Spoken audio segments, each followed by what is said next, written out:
Quiero aprender el secreto de la vida en el Espíritu Santo. Y este verso es como el que el otro día estábamos estudiando. Romanos capítulo 8, where Paul donde Pablo reconoce su miseria en el capítulo 7. Y hay dos cosas que dice. En Romanos capítulo 7, verso 18. Yo sé que en mí, esto es, en mi carne, no mora el bien. ¿Qué quiere decir con que en mi carne no mora el bien? Ahora, podemos pensar en muchos aspectos de la carne. Él dice, no hay nada bueno en mi carne. Se refiere a los tipos de pensamientos sucios, pero eso no es de lo que Pablo está hablando aquí. A veces leemos una oración y la aplicamos a nosotros mismos. Leamos como siempre digo. Lee despacio, pero lee el contexto. Lee lo que está antes y lo que viene después. Pero antes está Romanos 7, verso 16.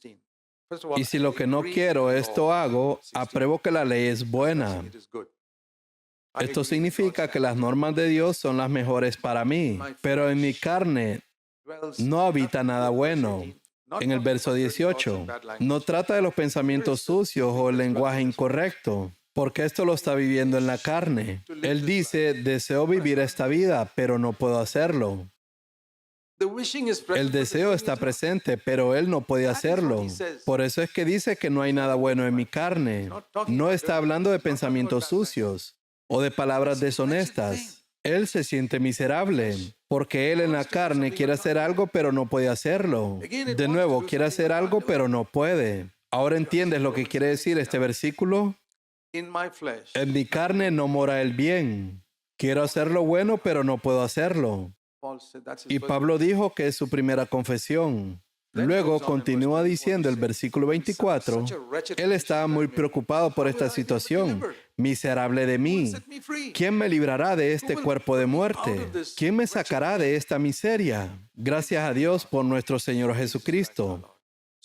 Entonces, en Romanos capítulo 8, verso 2, pero hay otra ley, alabado sea el Señor. Hay otra ley, no la ley de Moisés, sino la ley del Espíritu. La ley de Moisés es la ley, pero la ley del Espíritu es la gracia. Y esta es la diferencia entre la ley y la gracia. Y si vuelves a Romanos capítulo 6, verso 14, porque el pecado no se enseñoreará de vosotros, pues no estáis bajo la ley, sino bajo la gracia, bajo la ley del Espíritu. Y él dice que la ley del Espíritu, en el versículo 2, es vida en Cristo Jesús. El espíritu de la ley eran mandamientos escritos como códigos, la cual es la ley de Moisés. 613 mandamientos en el Antiguo Testamento. Podemos decir que era un árbol de la ciencia del bien y del mal. Asesinar era malo. Honrar a tu padre y a tu madre era bueno. El adulterio, malo. Guardar el sábado, bueno. Tomar el nombre de Dios en vano, malo. Aceptar que solo Dios es el verdadero Dios, bueno. Era un árbol del conocimiento del bien y del mal. Ofrecer sacrificio por tu pecado, bueno. Y muchas otras leyes. Ahora venimos a la gracia, que es el árbol de la vida, donde Adán pudo extender la mano y tomar de ese fruto de la vida. Esto es diferente. Esta es la diferencia entre la ley de Moisés y la ley del Espíritu. La ley de Moisés simboliza el árbol del conocimiento del bien y del mal. Era un gran árbol de 613 mandamientos, cosas que debes hacer y no debes hacer. Ahora llegamos al árbol de la vida, el cual es la vida de Cristo. Y en lugar de ley hay vida. Y él dice que esta ley del Espíritu Santo contrasta con la ley de Moisés. La vida de Jesús me ha liberado. La otra ley nunca podría haberme liberado. Tratando de guardar algunos mandamientos, luego podría cumplir algunos y otros no. Yo no podría así guardar esos mandamientos. Pero ahora viene la ley de la vida, que es en Cristo Jesús, y me ha liberado. Es muy diferente. Probablemente me has escuchado usar este ejemplo de la lepra, porque en el Antiguo Testamento la lepra En Levítico capítulo 14 encontramos mandamientos sobre la lepra.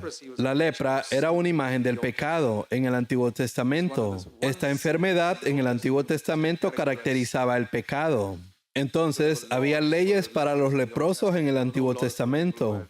No había leyes para personas que tenían tuberculosis o cáncer o cosas así, sino lepra, porque era una señal del pecado, porque era muy fácil identificar a una persona con lepra.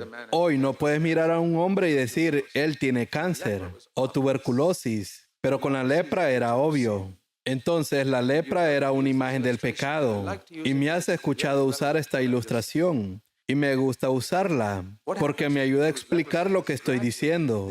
Lo que pasa con una persona que tiene lepra es que gradualmente pierden la sensibilidad. Tiene un pequeño grano y no siente nada allí.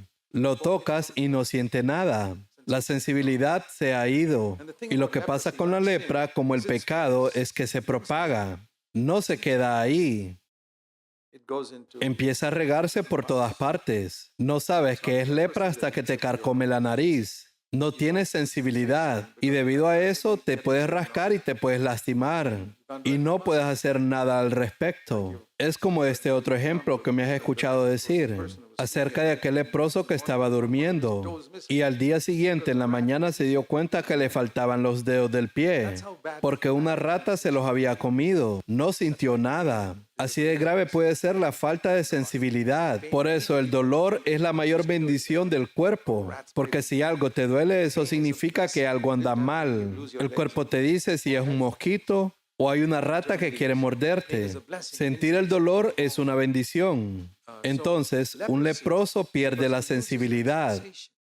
Y cuando la persona pierde la sensibilidad, puede tocar un plato caliente y quemarse las manos. Puede perder los dedos de los pies por la noche y todo tipo de cosas.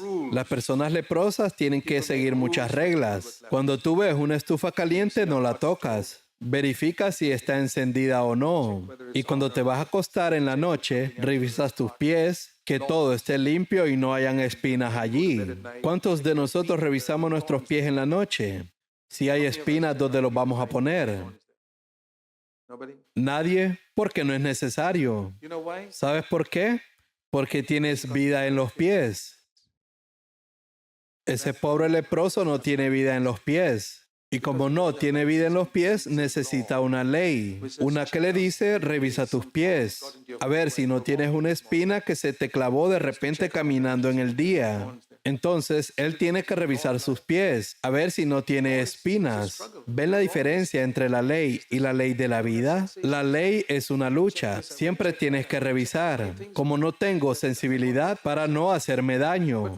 Pero cuando tienes vida, incluso si un mosquito te picara, de inmediato lo quitarías de tu cuerpo. Esa es la diferencia entre la ley y la vida. El árbol de la ley y el árbol de la vida. Y sabes cómo Adán trató de vivir bajo la ley. Y así es como la mayoría de personas viven hoy en día, e incluso después de haber nacido de nuevo. Pero la ley de vida en Cristo Jesús me liberó. Pero esto no es algo automático, porque en ese día Adán solo podría llegar al árbol de la vida y comerlo. Pero la Biblia dice hoy en Génesis capítulo 3 que delante del árbol de la vida hay una espada dando vueltas después de que Adán pecó y dan vuelta en todas las direcciones y así no la puedes alcanzar. Antes que Adán pecara podías alcanzarlo y tomarlo. Pero después del pecado, cuando Adán obtuvo esto que llamamos carne o la propia vida, la única forma de llegar a ese árbol de la vida es que la espada caiga sobre nuestra carne. Si aceptas esto, puedes llegar al árbol de la vida. Y ahí es donde el Espíritu Santo nos ayuda. Entonces leemos en Romanos capítulo 8, verso 4, para que la justicia de la ley se cumpliese en nosotros.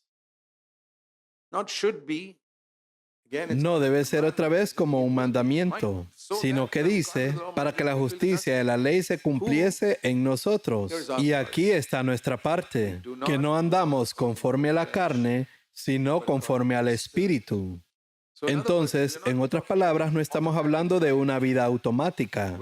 Como que si enciendes un ventilador y sigue dando vueltas, solo tienes que encender el interruptor y eso es todo. No. Tienes que tomar la cruz todos los días. No hay un conflicto entre tomar la cruz todos los días y la vida en el Espíritu Santo. Y esto es lo que necesitamos entender. Y algunas personas piensan que hay una paradoja allí. Yo pensé que es obra del Espíritu y no era su obra. Si Dios quisiera que fuese así, entonces Dios nos hubiera hecho como los planetas. Los planetas no necesitan tomar ninguna elección. Me refiero a nosotros vivir unos 70 o 80 años, porque los planetas han obedecido a Dios durante miles de años. Automáticamente serías como un robot. Dios no quiere robots. Él no hizo a Adán un robot que caminó hacia el árbol del conocimiento. Luego caminó y se alejó hacia el otro lado. No es así. Así que nos dio libre albedrío. Y Dios nunca convertirá a un robot. Y quiero decirte que incluso en el cielo no serás un robot. Y repito estas cosas porque realmente estoy ansioso de que cada uno de ustedes puedan vivir esa vida en el Espíritu, así como Dios quiere que la vivas y que también vivas bajo la gracia de Dios, el ministerio del Espíritu Santo. Esto es lo que Dios quiere. Veamos el equilibrio también aquí en Romanos capítulo 8, verso 13. Romanos capítulo 8 es un capítulo maravilloso. Por ejemplo, el versículo 6. En este podemos descubrir la mente del Espíritu, cuando estás buscando la voluntad de Dios. ¿Cómo saber que tu mente se está moviendo en la dirección en lo que tu carne te dice? Bueno, este Espíritu traerá en ti muerte. Y es algo bien duro.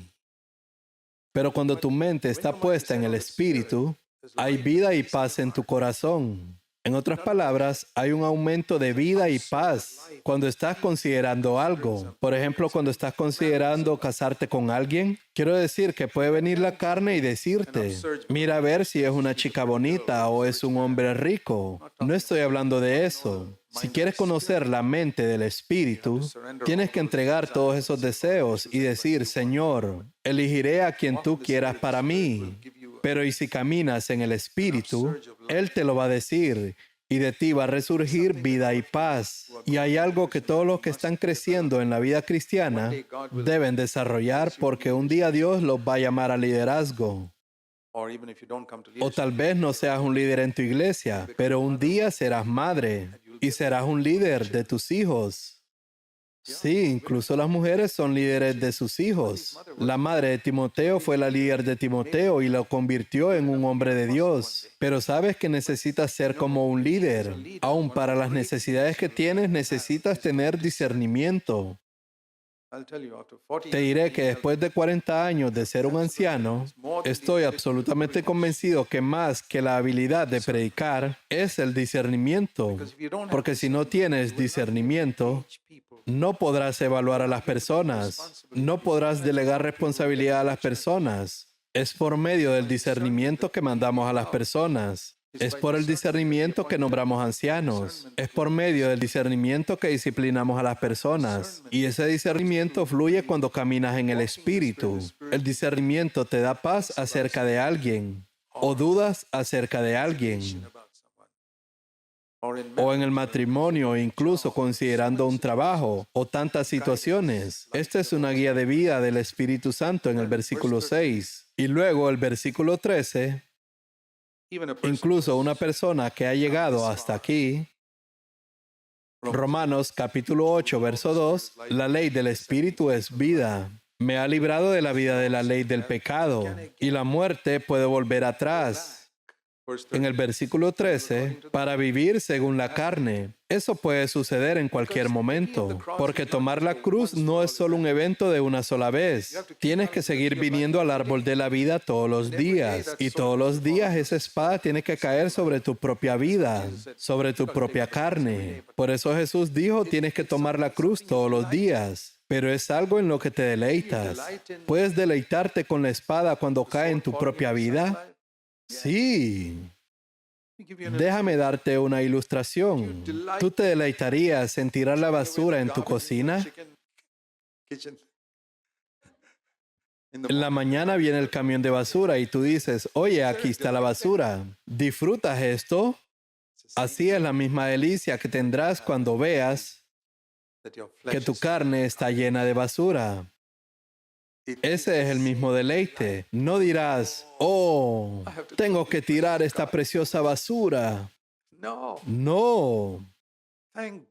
Gracias a Dios puedo dejar caer la espada.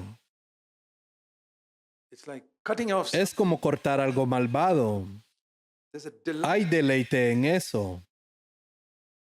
Si andas conforme a la carne, morirás, pero por el Espíritu haces morir las obras de la carne. Entonces vivirás. Hay un deleite en eso. No es una lucha donde tú dices, oh no, hay que hacer morir las obras de la carne. Piensa en eso como tirar basura. Piensa en eso como que está arruinando tu vida. Hay una hermosa parábola que leí en uno de los libros de C.S. Lewis. No recuerdo muy bien cómo se llamaba el libro.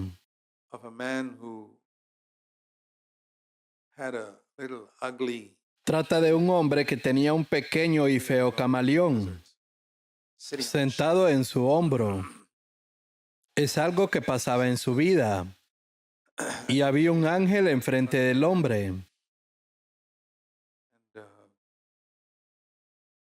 Y el ángel le dijo, si quieres puedo quitarte ese camaleón.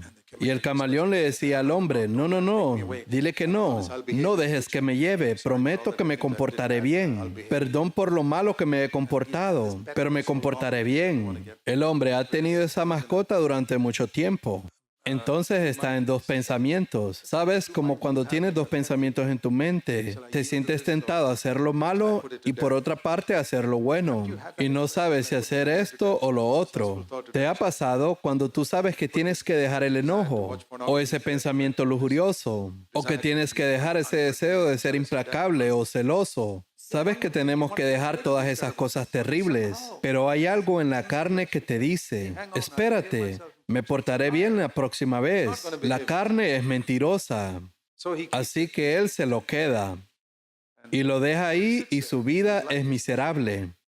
Pero finalmente se harta tanto que cierra los ojos y le dice al ángel, está bien, solo quítalo. Y el ángel inmediatamente lo saca y lo tira abajo.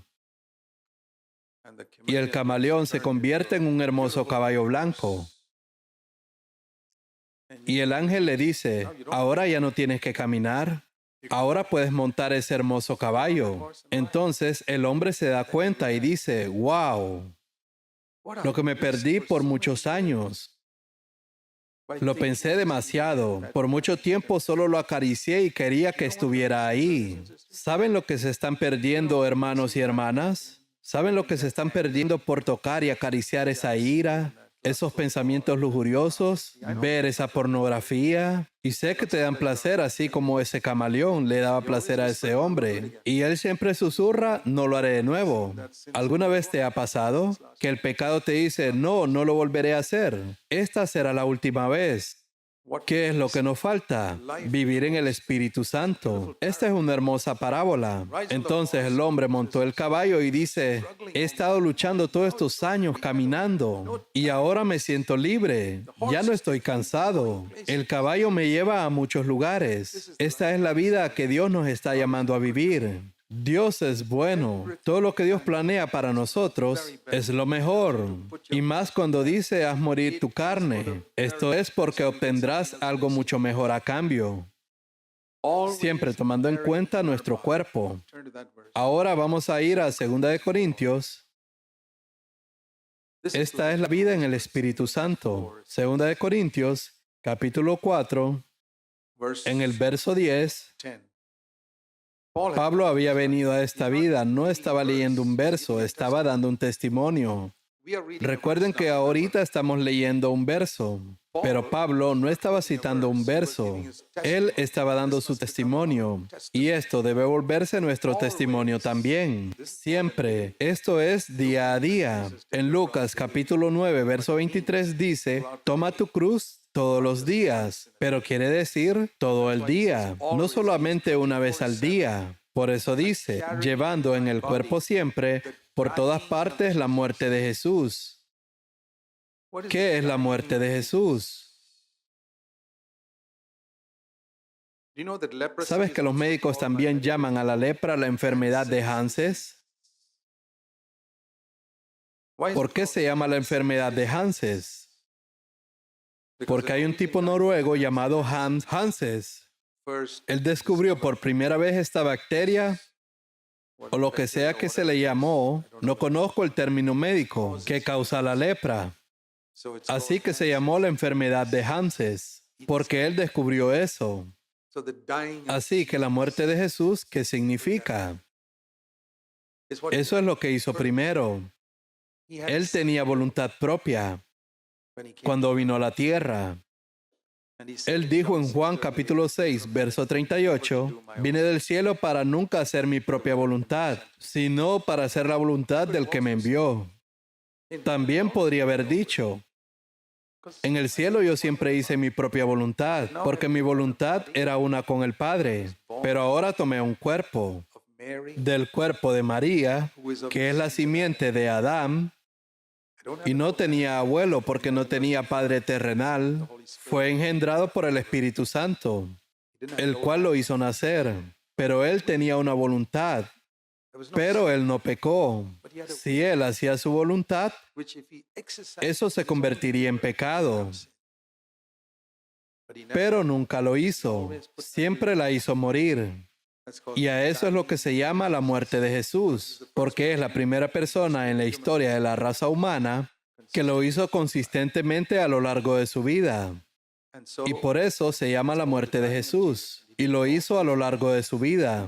Y cuando somos llamados a seguirle, a esto es lo que se le llama que todos reconocemos que la vida más maravillosa que alguien vivió en esta tierra fue la vida de Jesús. No hay duda de esto. No queremos esto, pero este es el camino. Hay una espada delante del árbol de la vida y tenemos que ir a ella todos los días, llevando en el cuerpo siempre por todas partes la muerte de Jesús, para que también la vida de Jesús se manifieste en nuestros cuerpos. Este es el secreto, queridos hermanos y hermanas. Es absolutamente cierto lo que Pablo experimentó en su vida. La vida de Jesús manifestándose en su cuerpo. Es como una luz ardiendo en un bombillo. Está allí, pero al mismo tiempo arde. De la misma manera, la vida de Jesús se está manifestando en nuestro cuerpo. La bondad, la humildad, la pureza, la rectitud, la mansedumbre, el perdón, la misericordia, la bondad, la fidelidad, el gozo, la paz, la vida de Jesús. Uno pensaría que la gente se desesperaría por esto y dirían, Dios, ¿cuál es el precio que se debe pagar? Bueno, el precio es dejar caer la espada sobre tu propia voluntad. Entonces yo te ayudaré. Te ayudaré cuando pases por ese momento y estés siendo tentado. Te ayudaré, pero déjala caer. No te quitaré tu voluntad, porque entonces serías un robot. Tienes un libre albedrío, pero quiero que mi hijo ejerza a mi favor siempre, dice el Señor. Entonces, si hago esto, siempre la vida de Jesús se manifestará en nuestro cuerpo. Imagina una vida como esta, donde cada vez que alguien te ve o que cada vez alguien te habla, es el Espíritu de Dios caminando contigo en tus palabras, tu lenguaje y tu conducta. También en la expresión de tu cara, porque a veces la expresión de nuestra cara revela lo que hay en nuestro corazón. Tal vez podemos controlar nuestra lengua, pero no podemos controlar la expresión de nuestra cara. ¿Sabías eso? No es la cantidad de yoga o budismo que puedas hacer la que te ayudará a controlar la expresión de tu cara. Si estás triste o enojado, se reflejará en tu rostro. Puedes controlar tu lengua, pero el corazón se revela en tu rostro. Hay un verso en el Antiguo Testamento que dice que así como es el rostro de un hombre, así es el corazón del hombre. Se revela muy bien. Y luego, como sigue diciendo, eso es lo que Dios quiere. que se refleje la vida de Jesús siempre en nuestros cuerpos. Entonces, ¿qué hace Dios? Vamos al verso 11. Porque nosotros que vivimos siempre estamos entregados a muerte. ¿Te sorprendes cuando encuentras tantas presiones en la vida cada día? ¿O que las circunstancias no son exactamente lo que tú querías? Alabado sea el Señor. Eso es lo que dice 2 Corintios capítulo 4, verso 11. Estás siendo entregado a una situación en la que Dios dice, ¿quieres morir? ¿Sabes? Es como Jesús cuando le preguntó a ese hombre que tenía 38 años en el estanque de Betesda, ¿quieres ser sanado? Y como dije que esa es una pregunta bien extraña. Pero eso es exactamente lo que Dios te está preguntando en el momento de la tentación. ¿Quieres mejorar? ¿Quieres la vida de Jesús? ¿Realmente lo quieres? ¿Deseas la cirugía? Se curará del cáncer. Y en último minuto el paciente dice, no quiero la cirugía. Entonces tiene que vivir con su cáncer. Pero la mayoría de personas se someterán a la cirugía. Y especialmente si es gratis. Para usted es gratis. ¿Estamos entregados a muerte por el amor de Jesús? Eso significa que Dios arregla diferentes circunstancias en nuestra vida cada día. Puede ser en tu casa o en tu relación con tu esposa o tu esposo, pero muy a menudo así es. O con tus hijos, o con tu vecino, o muy a menudo con tus parientes o tus padres, donde te entrega a una situación en la que tienes que morir. Si quieres la vida de Jesús, tienes que morir. Pero si tú decides no morir, entonces sabes por experiencia lo que pasará. Se manifestará en ti la vida de Adán. Y todos nosotros hemos pasado por esas experiencias. Y eso es lo que el Señor nos pregunta hoy. ¿Estás enfermo y cansado? ¿Estás trabajado y cargado? ¿Estás harto y cansado de este tipo de manifestaciones? ¿Realmente quieres vivir otro tipo de vida? Esto no va a venir con una sola decisión. El Señor dice siempre, siempre te ayudaré. No te asustes con estas palabras. Él siempre está ahí, porque nosotros que vivimos siempre estamos entregados a muerte, para que también la vida de Jesús se manifieste en nuestra carne mortal. Es asombroso. Y ese no es el final. Esa es solo mi vida. Ahora de ahí va a ministrar a otros, para que así como la muerte obra en mí, versículo 12, la vida obre en otras personas. Estos son ríos de agua viva. El primero fue solo el pozo de agua que brotó, porque sabes que el Señor dijo que pondré un manantial dentro de ti. Fue lo que le dijo a la mujer samaritana. Pero eso solo me bendice, porque si yo tengo un pozo en mi casa, yo saco agua para mí, pero los vecinos a mi alrededor se están muriendo de sed. Pero si hay un río que sale dentro de mí, también bendeciré a mis vecinos. Se refiere como a un pozo. En el verso 10 y 11, solo habla de mi vida que ha cambiado por medio de Cristo. Pero el verso 12 es un río, de manera que la muerte actúe en nosotros y en vosotros la vida. ¿Cómo es eso? Eso es asombroso. Eso es lo que está pasando en la vida de este ministerio. La voluntad de Dios es que ese manantial de agua que te satisface se convierta en un río y fluya a muchas otras personas. Les diré algo, queridos hermanos y hermanas. Soy cristiano por más de 56 años. En toda mi vida nunca escuché a nadie explicármelo tan claramente así. Tuve que luchar para encontrarlo.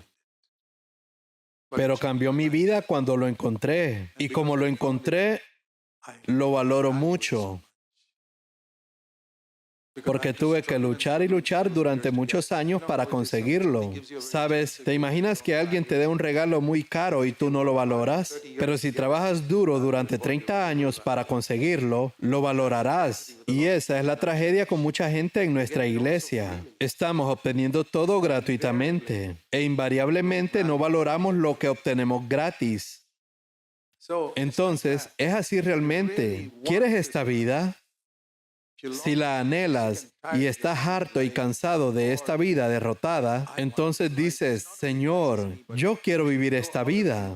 Por eso, cuando lees el libro de los Hechos, te encuentras con muchas personas que estaban llenos del Espíritu, guiados por el Espíritu. Ellos decían que el Espíritu dijo esto.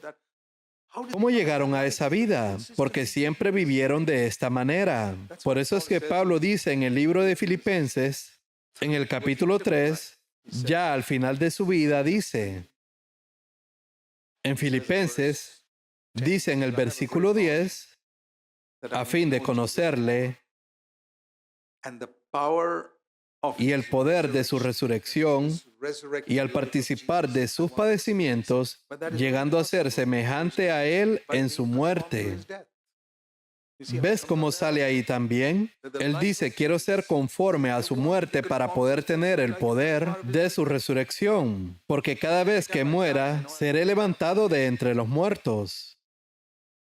Cuando Jesús murió, Él estaba seguro de que su Padre lo resucitaría de entre los muertos. Y tú puedes estar absolutamente seguro de que si mueres en cierta situación, Dios te resucitará. De la misma manera, Dios te va a levantar. Él no te dejará allí. Tú mueres, Él te resucitará. Si soportas la muerte de Jesús, puedes estar absolutamente seguro. Si pasas esas espadas, hay un árbol de la vida allí. Definitivamente, Él no te dejará vacío. Yo lo probé durante muchos años. Búscalo. Di, Señor, estoy dispuesto a pagar cualquier precio. Ya no quiero esta vida miserable. ¿Por qué quieres preservar ese animalito en tu hombro? Ese que se sienta allí y te hace la vida imposible. Tíralo y coopera con el Señor. ¿Sabes que Pablo estaba escribiendo a los Gálatas cuando cometieron el gran error? Ellos comenzaron la vida en el Espíritu y la terminaron en la carne. En Gálatas, capítulo 3, les dice, estas son palabras muy interesantes. En el versículo 2 y 3. Gálatas, capítulo 3, verso 2 y 3. Esto solo quiero saber de vosotros. ¿Recibiste el Espíritu por las obras de la ley o por el oír con fe? No puedes recibir el Espíritu por las obras de la ley. Ayunas y oras y piensas que un día lo mereces. No, eso no es así. Es por fe. En el verso 3 dice, tan necios sois, habiendo comenzado por el Espíritu, ¿ahora vais a acabar por la carne? ¿Cómo te perdonaron tus pecados? Bueno, hiciste algo, te arrepentiste y creíste, pero fue gratis. De la misma manera, ¿cómo vas a ser perfeccionado? Tienes que hacer algo. Señor, estoy dispuesto a renunciar a mi voluntad, y cobras vida en el Espíritu Santo. En el libro de Hechos de los Apóstoles, ves que el Espíritu Santo se enfatiza mucho. Estaba leyendo yo esta mañana que incluso la gente que fueron llamados a servir la comida en Hechos capítulo 6, sabes, había muchos problemas al momento de servir la comida en esos días. Había mucha parcialidad. La parcialidad es un pecado que se levantó en el libro de los Hechos en el capítulo 6, y te diré algo que he descubierto en estos últimos 40 años, en el trabajo de nuestras iglesias, que hay parcialidad incluso en nuestros ancianos, hacia sus propios hijos, hacia sus amigos especiales, y eso es un pecado, el cual es muy difícil deshacerse. Realmente tienes que ser despiadado y negarte a ser parcial, porque es un pecado tan malo como el adulterio en lo que respecta a la Biblia. Por lo tanto, había parcialidad allí. Estaban dando más comida a los judíos y menos comida a las viudas griegas. Y cuando se quejaron, los apóstoles dijeron, buscad pues, hermanos, de entre vosotros, a 7 varones de buen testimonio, llenos del Espíritu Santo. Los haremos distribuir la comida. Ven cómo incluso para una cosa tan sencilla en la iglesia, y es una tarea ordinaria, pero la parcialidad era un peligro. Necesitaban gente llena del Espíritu Santo. Y les digo que esa es la mayor necesidad en nuestras iglesias. Hombres y mujeres llenos completamente del Espíritu Santo, y de sabiduría, y de fe. Y tú puedes hacerlo. Vamos a orar. ¿Estás enfermo y cansado de tu vida derrotada? ¿De altibajos? Puedes decir, bien, Señor, así como he dicho muchas veces, hoy vengo a ti. Pero hoy aprendí que no es una cosa de una vez por todas. Puedes dar ese primer paso hoy. Hay un proverbio que dice que el viaje de 1000 millas comienza con un paso, y luego otro paso, y luego otro paso. Y después de algunos años, terminas esas 1000 millas. El viaje comienza con un paso, y puedes dar un paso el día de hoy. Poder decir, Señor, ahora me doy cuenta de que no solo es un primer paso, sino que es el comienzo de muchos pasos. No es solo tomar una decisión, sino el comienzo de muchas decisiones. Es una decisión que voy a tomar todo el día para decir no a mi propia voluntad, para responder al Espíritu Santo cada vez. Padre Celestial, oro en el nombre de Jesús para que nos ayudes y que todas estas palabras puedan ser transformadas a través de tu Espíritu Santo y que sean vida para todos los que estamos aquí, para que nuestras vidas y nuestras familias puedan ser transformadas y que también nuestras iglesias sean transformadas. Oramos en el nombre de Jesús. Amén.